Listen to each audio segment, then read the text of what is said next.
చామంతి గున్నాతో పెళ్ళి అయిపోతుంది చెప్పి ఇంకా ప్రేమ్ డిసైడ్ అయిపోతూ ఉంటాడు. నేను ఇంకా ఎలాగో పెళ్ళి ఆపలేను, నాన్న మాట చెప్పి అనుకుంటూ బాధపడి ఒంటరి కూర్చుంటాడు. కానీ చంద్రిక చూసి బాధ తట్టుకోలేకపోతుంది. ఇంకా ప్రేమ్ దగ్గర వస్తుంది. ఇగో చామంతికి వాళ్ళ నాన్న నువ్వంటేనే ముఖ్యం కదా, కానీ ఆ రోజు పెళ్లి రోజు అప్పుడు ఆశ్రమం తీసుకుని చెప్పేసి వాళ్ళ నాన్న దగ్గర వెళ్ళింది కదా, అసలు అప్పుడే తన మనసు మారిపోయింది అని చంద్ర గుర్చేస్తుంది.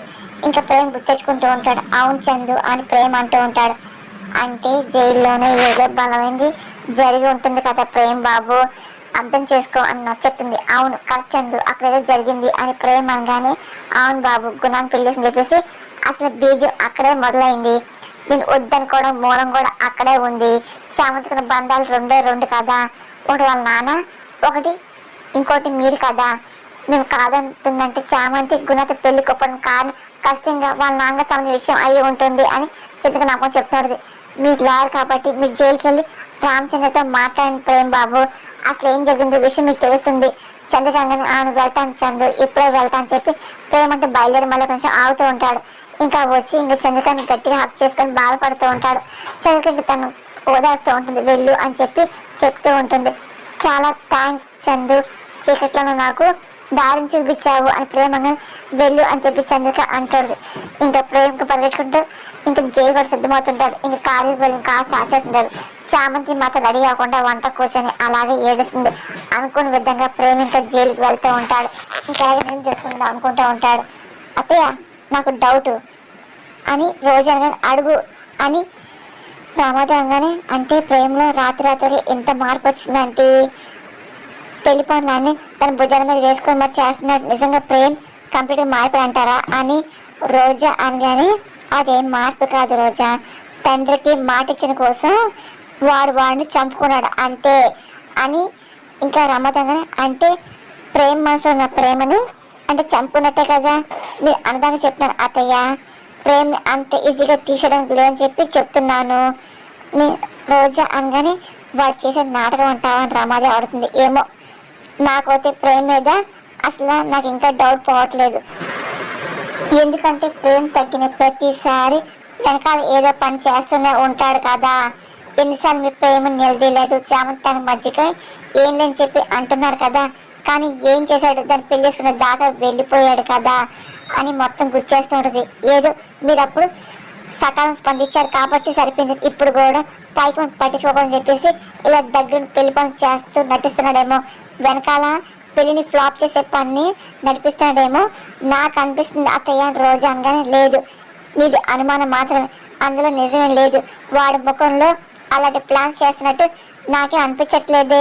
వాడైనా ఏం చేయగలడు, చామంతి అసలు ఏం చెప్పదు కదా అని చెప్పదు కదా, అందుకని నువ్వేమి కంగారు పడకు అని రమాదేవి అనగానే మీకు ఎంత నమ్మకం ఉంటే ఓకే అత్తయ్య, మా అనుకున్నట్టు ఈ పెళ్ళి అయిపోతే హ్యాపీయే కదా అత్తయ్య, కాకపోతే మన జాగ్రత్తలో మనం ఉండాలి అని రోజా ఉందాం రోజా, జాగ్రత్తగా ఉంటే తప్పే ఉందిలే అని ప్రేమ అయితే గెడ్డాడదు నాకు తెలుసు. చామంతి మన గుప్పెట్టని ఉంటుంది అది నీకు తెలుసు కదా అని రమదే అంటూ ఉంటుంది. అక్కడేమో చామంతి అదే పని వంట కూర్చొని ఏడుస్తూ ఉంటుంది. నువ్వు గుణాన్ని పెళ్లి చేసుకుంటేనే మీ నాన్న నీకు దక్కుతాడు అని రమాదేవి మాటలు పదవి గుర్తెచ్చుకుంటుంది. అలాగే రమాదేవికి తన మాట్లాడు కూడా గుర్తెచ్చుకుంటుంది. ఇంకా అలాగే బాధపడుతుంది, మీరు నా ఏం చేయలేరు అని ప్రమిళ ఆ రోజు వచ్చి ఏడడం అంతా గుర్తేసుకుంటుంది. ఇంకా ఏం చేయాలి అర్థం కాదు, టెన్షన్ పడిపోతుంటుంది. ఒకటి చామంతి అదే పనిగా ఒంటరిగా కూర్చొని బాధపడుతూ కుమిలిపోతూ ఉంటుంది. ఇష్టపడి చేసుకుంటున్నాగా అని చెప్పి ప్రేమ మాటలో ఇంకా పదే గుర్తించుకొని బాధపడుతుంది. నేను కోల్పోతుంది నా జీవితం మొత్తం కాదు, నా ప్రేమని నా మాటను కూడా, ఈ రెండు కావాలి అనుకుంటే నాకు నాన్న దక్కడు కదా అని చెప్పి చామంతి ఏడుస్తూ ఉంటుంది. నాలో నేనే అనిపిస్తున్న ఈ సంఘర్షణకి జవాబు ఏది అని ఇంకా తనకు తను ప్రశ్నించుకుంటూ ఏడుస్తూ ఉంటుంది, కుమిలిపోతూ ఉంటుంది. ఇంకా ఏం చేద్దాం టెన్షన్ పడుతుంది అనుకుంది. ఇంకా ప్రేమ ఇంకా ఎలాగైనా రామచంద్ర కావాలని చెప్పి అనుకుంటాడు. అక్కడ రామచంద్ర కూడా చాలా ఒంటరి బాగా కూర్చొని ఏడుస్తూ ఉంటాడు. తన కూతురు గురించి ఆలోచిస్తుంటాడు. అసలు ఏం జరుగుతుందో ఏంటో అర్థం కావట్లేదు. అసలు ఆ దుర్మార్గుడితో నా కూతురు చామంతి పెళ్లి కాకుండా చెప్పేసి అలాగే నిజం జరిగిందంతా చెప్పాలని చెప్పి అనుకున్నాను, కానీ ఇక్కడ తప్పించుకున్నాను, కానీ నేను ఏం చెప్పలేకపోయాను అని చెప్పి అసలు అనుకున్నది ఏం నెరవేర్తది కదా, నేను ఇక్కడ దొరికిపోయాను కదా, మళ్ళీ జైల్లో ఉన్నానే అని చెప్పి దేవుడా నా బిడ్డ జీవితం బలి కాకుండా నువ్వే కాపాడాలి స్వామి అంటే రామచంద్ర ఒంటరి కూర్చొని కుమిలిపోతే ఏడుస్తుంటాడు. ఈ బాధ నేను ఎవరికి చెప్పుకోవాలి అసలు, అయినా నాకు గుర్తుకుపోవటం నీ దౌర్భాగ్యం తల్లి అని చెప్పి రామచంద్ర బాధపడుతూ ఉంటాడు. ఇంకా ఏం టెన్షన్ పడిపోతూ ఉంటాడు. అక్కడ చామంతుడు అలాగే ఒంటరి కూర్చొని ఏడుస్తూ ఉంటుంది. అక్కడ రోజా అలాగే రామతో చాలా సంతపడుతూ ఉంటారు. గుణాతో చామంతి పెళ్ళి అయిపోతుంది కదా అని నవ్వుకుంటూ ఉంటారు.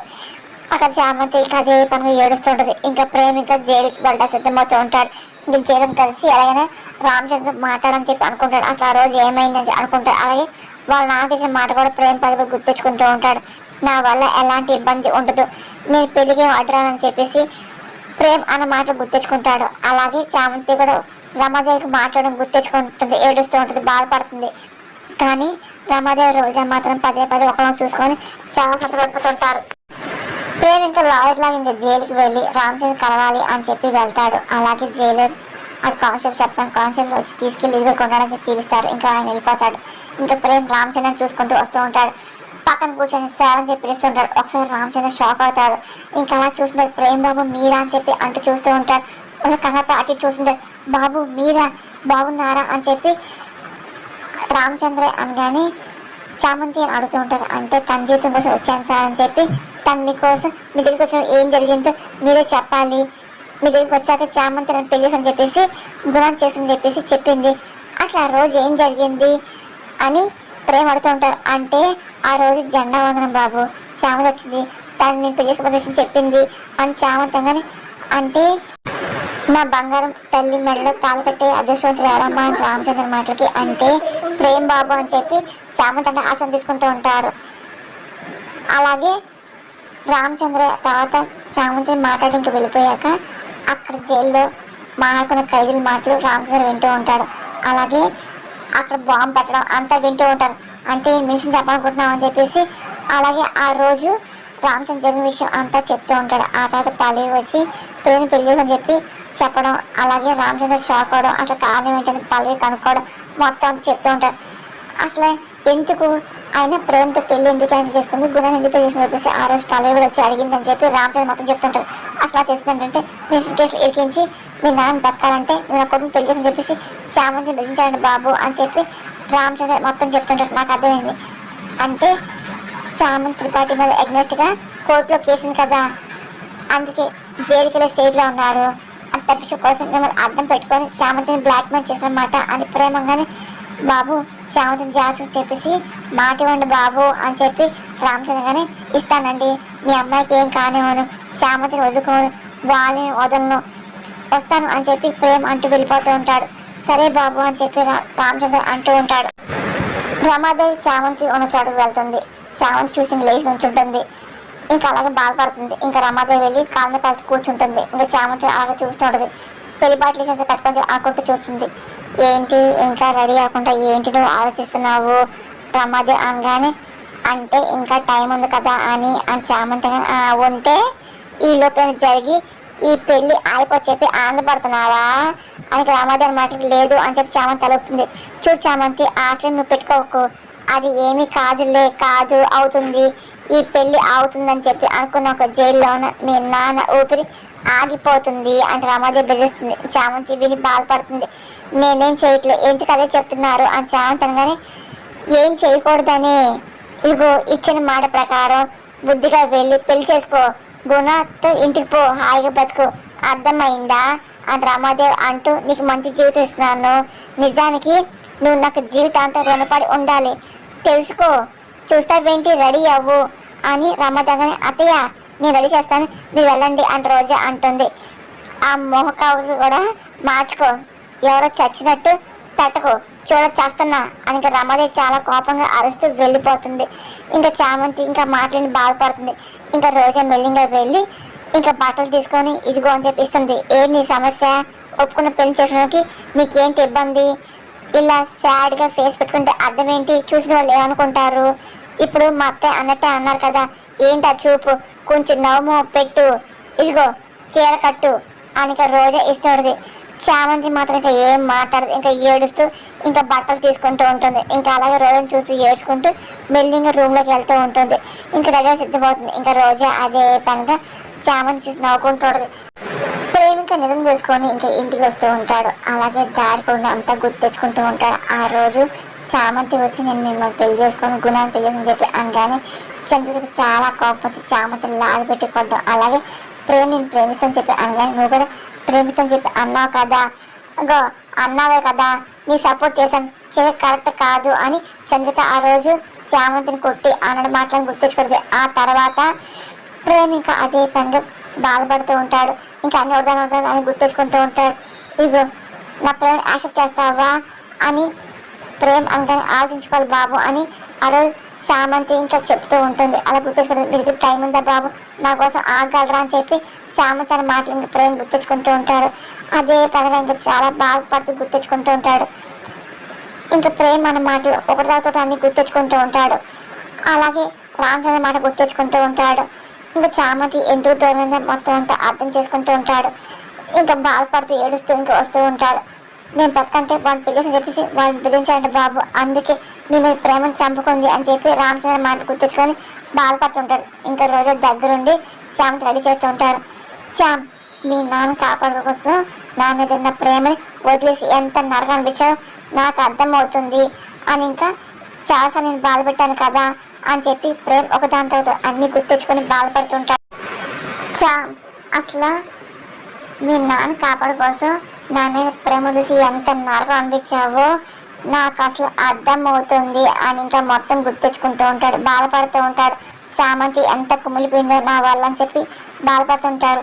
అసలు నిన్ను చాలాసార్లు బాధపెట్టాను నేను కూడా అని చెప్పి నేను అసలు నేను వదులుకోను చామ్, నేను ఎటువంటి వదులుకోను అని చెప్పేసి చామ్ అసలు ఎందుకు పెళ్ళికొప్పుందో ఇప్పుడు నాకు నిజం తెలిసింది కదా, కానీ నేను వెళ్ళి నిజం చెప్పినా ఎవరు నమ్మరు కదా, నాన్న కూడా పెళ్ళి ఆపని చెప్పి అనుకుంటారు కదా, అసలు ఏం చెయ్యాలి, అసలు పెళ్ళి ఎలా ఆపాలి అని చెప్పి ఏం సతమతం అయిపోతూ ఉంటాడు. ఇంకా అదే ఆలోచిస్తూ ఉంటాడు. అక్కడ రోజు దగ్గర ఉండి ఇంకా చామంది రెడీ చేస్తుంది. నా చెల్లికి చీర కట్టాను, పెళ్ళికి రెడీ చేస్తున్నాను, నాకు ఎంత మంచి అవకాశం ఆ దేవుడు నాకు ఇచ్చాడు అని చెప్పి రోజు అంటుంది. కానీ చామంతి మొహం ఎలాంటి సంతోషం ఉండదు, బాధపడుతూ అలా కలం నిలిచేసుకుంటుంది. ఇంకా ఏం మాటలుగా రోజు చూస్తుంది. దేవుడు మంచిగా ఇస్తాడులే, నీలాంటి వాళ్ళే చెడునిస్తారు అని చాంతగా అంటే ఏంటి, డబ్బున్న వాళ్ళతో మీరు పెళ్లి చేయడం చెడా ఏంటి అని రోజు డబ్బు కాదు ముఖ్యం, మనసు ముఖ్యం అని చాంతగా దాన్నే అందరూ పెళ్ళిసినాక మనసులో వాడే వెళ్తాడులే అని రోజాగానే అది మనసు అవదు అని చెప్పి చామంతంగానే ఇదే చెప్తూ కూర్చున్నావు అనుకో ఈ పెళ్ళి అవదు. ఇగో అత్తయ్యకి కోపం నశాలకి ఎక్కుతుంది కదా, ఇగో నీ భర్త పూజ చేస్తుంది సరే కానిచ్చే రోజు అనగానే నీ చెప్పి కూడా వేస్ట్లే, నీకు నీ రాజ వైభోగం కావాలి, ఎవరు పోతే నీకేంటి అని శాంతంగా చెల్లి కోపంతో కాదు ప్రాక్టికల్గా ఆలోచించు, రాదు అని జీవితం రాదు అని దాని గురించి వదిలేసుకో, పెట్టుకున్న లైఫ్ని వదులుకోకూడదు, ప్రేమ శాశ్వతం కాదే, జీవితానికి డబ్బే ముఖ్యం అని అర్థం చేసుకో, చక్కగా గుణానికి అర్ధాంగి అయిపో ఓకేనా అని రోజు అనగానే నీతో మాట్లాడడం వేస్ట్ అని చెప్పి నేను చెప్తున్నాను కదా, నేను ఇంకా కెలకు శాంతంగా మరి బాగుంది పెళ్లి చేసుకుంటుంది నీ ఇష్ట ప్రకారంగా కదా అందుకే నేను చెప్తున్నాను అని రోజాగా ఇంకా వెళ్తావా అని చామంతంగానే ఇంకో పెళ్ళి అయ్యాక నువ్వు మా ఇంటిని వెళ్ళిపోతావు కదా, రోడ్డు మాత్రం మర్చిపోండి గుర్తుపెట్టుకో, లైఫ్ని డిస్టర్బ్ చేయకు, మన రిలేషన్ ఎక్కడ వాడుకోకు, ఒక అక్కగా నీకేమైనా కావాలంటే చేస్తా, చెల్లిగా నువ్వు నాకేం చేయాల్సింది ఈ హెల్ప్ ఒకటే సరేనా అని ఇంకా రోజా అంటూ నవ్వుకుంటూ చెప్పవే నేను చెప్పిందే చేస్తాను, ఇదిగో నేను ఎక్కడ నేను ఇరికించను నాకు తెలుసులే అంటూ ఇంకా రోజా ఇంకా వెళ్ళిపోతుంది. చామంతి ఇంకా అలాగే బాధపడుతూ ఉంటుంది. గుణ ఇంక పెళ్లికి సిద్ధమవుతాడు. ఇంక పెళ్లి కూడా గెటప్ వేసుకుంటూ ఉంటాడు. రామాదేవి కంగళంగా వస్తుంది. చెప్పండి రామాదేవి గారు అనుకున్నాగానే ప్రేమేడి అని చెప్పి రామాదేవి అడుగుతుంది. ఏమో నాకేం తెలుసు అనుకున్నా అంటూ నాకు కంపలేదే అని అంటూ ఉంటాడు. అప్పుడే ఇంకా రోజా అన్న మాటలు గుర్తొచ్చుకుంటుంది. ప్రేమ తగ్గిన ప్రతిసారి ఇంకా ఏదో చేస్తూ ఉంటాడు అని చెప్పి అన్న మాట గుర్తొచ్చుకుంటుంది. ఇంకా రామాదేవి టెన్షన్ పడిపోయి ఇంకా ప్రేమ కాల్ చేస్తుంది. ఇంకా ప్రేమ ఇంకా ఫోన్ చూసుకుంటూ ఉంటాడు. ఇంకా వాళ్ళ అమ్మ ఫోన్ చేసి అర్థమవుతూ ఉంటాడు. ఇదేంటి అమ్మని ఇంట్లో కనిపించే ఫోన్ చేస్తుందా, నేను ఏం చెప్పాలి అని చెప్పి ప్రేమ అనుకుంటే ఫోన్ పక్కన పెట్టేస్తూ ఉంటాడు. ఇంకా రామాదేవి ఇంకా టెన్షన్ ఎక్కువైపోతుంది. ఇదేంటి అరకులడు ఫోన్ కూడా అసలు లిఫ్ట్ చేయట్లేదు, కాంప్లెక్స్ రోజా అన్నట్టే పెళ్ళి అప్పటికని చేస్తున్నాడు అని చెప్పి రమద భయపడుతుంది. ఏంటండి ఏమైంది అని గుణ అడుగుతుంటాడు.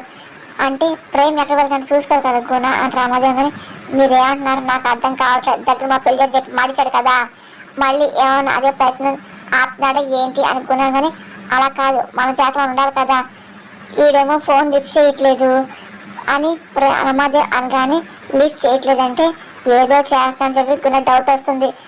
ఒక్క క్షణం లేట్ చేయకుండా మాట తప్పని చెప్పేసి ఇప్పుడే వెళ్ళి హర్ష చెప్పేద్దామండి అని గుణ అనగానే కరెక్టే. అప్పుడు వాడికి హర్ష మామూలుగా ఇవ్వడుగా పదగుణ అని చెప్పేసి ఇంకా రమాదే అనిపోతుంది. అప్పుడే ఇంకా ప్రేమ వస్తూ ఉంటాడు. ఒకసారి రమాదే గుణ అయిపోతుంది. ఏంటమ్మా ఫోన్ చేసిన ప్రేమ కానీ ఏంటి అడగల్లో ఫోన్ ఎందుకు లిఫ్ట్ చేయాలని రమాదే కనబడుతుంది. సెల్ ఛార్జ్లో ఉందమ్మా, క్యాటరింగ్ వాళ్ళతో మాట్లాడుతున్నాను చూసుకోలేదు, ఏం కావాలి అని ప్రేమ కానీ నువ్వు ఇంట్లో ఉండడం మాకు కావాలి, ఈ పెళ్లి అయ్యే వరకు నా ముందే నువ్వు కనపడుతూ ఉండాలి అని రామదే అంటారు. సరే అమ్మ అని చెప్పి ప్రేమ అంటూ ఉంటాడు. ఇంకా రామదే గుణాన్ని చూసి ఇంకా బయటికి వెళ్ళిపోతుంది. గుణ కూడా అలాగే చూస్తూ ఉంటాడు. ప్రేమ గుణమే చాలా కోపం వస్తుంది. ఇంట్లో ఉండి బతికిపోయావు అని గుణ అనగానే ఇదిగో ఈ పెళ్ళి ఎలాగైనా ఆపుతాను నీ పని చెప్తా అని చెప్పి ప్రేమ అనుకుంటూ కోపం చూస్తూ ఇంకా బయటికి వెళ్ళిపోతూ ఉంటాడు. గుణ ఇంకా అలాగే ఏం మాకుండా ప్రేమ చూస్తూ ఉంటాడు. ఇంకా ఏం చేయలేని చెప్పి అనుకుంటూ ఇంకా పెళ్లి కొడుకు రెడీ అవుతూ ఉంటాడు. మీకు పుణ్యం నన్ను దయచేసి వదిలేయండి అని శ్రీరంగానే అంటే ఏంట్రా మేము పాపాలు చేస్తున్నావా, గొంతు లేచిందనుకో చంపేస్తా కోసేనా అని చెప్పి రోడ్లు అంటూ ఉంటారు. వీడు భయపడ్డారు అని చెప్పి ఒకళ్ళు నవ్వుకుంటూ ఉంటారు. శివ ఇంకా ఏం మాట్లాడు. ఇంకా రమాదేవి రోజా త్రిపాఠి గుణతో మాట్లాడుతుంటారు. ఎందుకు మీరు భయపడతారని చెప్పి గుణంగానే భయం కాదు జాగ్రత్త, నేను చెప్పేది ఒకటే, ఈ పెళ్ళి అయ్యేంత వరకు మన నేను కూడా నమ్మద్దు అని రమాదేవి ఎందుకు ప్రేమని చేస్తాను అనుకోవడానికి అసలు అనుకుని మార్చే కదా ఇంకేంటి భయం గుణ అనగానే భయమే అనుకో, భయం ఉంటేనే చేయనుకున్న పని శ్రద్ధ ఉంటుంది గుణ అని రమాదేవి ప్రేమ ఇచ్చిన మాటను దాటి వెళ్తాను చెప్పి మీ ఆందోళన ఏంటి అని త్రిపాఠి అనగానే చిన్న పాములైనా పెద్ద కడతనే కొట్టని చెప్పి అంటారు కదా, ఇందాక వచ్చి ఆగిపోవని చెప్పి హెచ్చరిస్తున్నాం అంతే అని రోజంగా ఎగ్జాక్ట్గా ప్రేమ వాళ్ళ నాలెడ్జ్ మాటని నిలుపుకుంటే పర్లా, మీ కిడ్నాప్ చేసిన శివాయిని జాగ్రత్త కాపాడుకోకపోతే ప్రాబ్లం కదా అని రామదేవన్ అటు సమస్య రాదు. ఇగో అసలు వాడు మా మాటను కాదని ఇంత కూడా అడుగు కూడా బయట పెట్టలేడులే, దాని గురించి మీరు దిగులు పడద్దు అని గుణంగానే సరే జాగ్రత్తగా అయితే ఉండమని చెప్తున్నాం అంతే అని రమద అంటుంది. సరే అని చెప్పి త్రిపాఠి గుణ అంటూ ఉంటారు. ఆ తర్వాత రమద వెళ్ళిపోతుంటారు. వీళ్ళేంటి మన తక్కువ అంచనా వేస్తున్నారు ఏంటి అనుకున్నాం కానీ వాళ్ళు తెలియదు కదా గొప్ప వాళ్ళు ఎప్పుడు మనకంట గొప్ప లేదని చెప్పి అనుకుంటూ ఉంటారా అని త్రిపాఠి చెప్తూ ఉంటాడు. మనం గొప్ప వాళ్ళమే కదా డాడ్, అసలు మనకంటే ఎక్కువ ఆలోచన ఉంటారా ఏంటి అనుకున్నా కానీ అసలు ఛాన్సే లేదు అని చెప్పి శివే కనపడ్డం అసలు ఎవరి తరం కాదు, అసలు వాడు తప్పించుకొని వాడి వల్ల కూడా కాదు అని చెప్పడం కరెక్ట్గా ఈ పెళ్ళి ఆపడం దేవుడి తరం కూడా కాదులే, ఇదిగో ఈ పెళ్ళి అవుతుంది మొత్తం అంత మనం అనుకుంది అంతా పూర్తి అవుతుంది అసలు డౌటే లేదు అని చెప్పి కూడా అనుకుంటూ నవ్వుకుంటూ ఉంటాడు.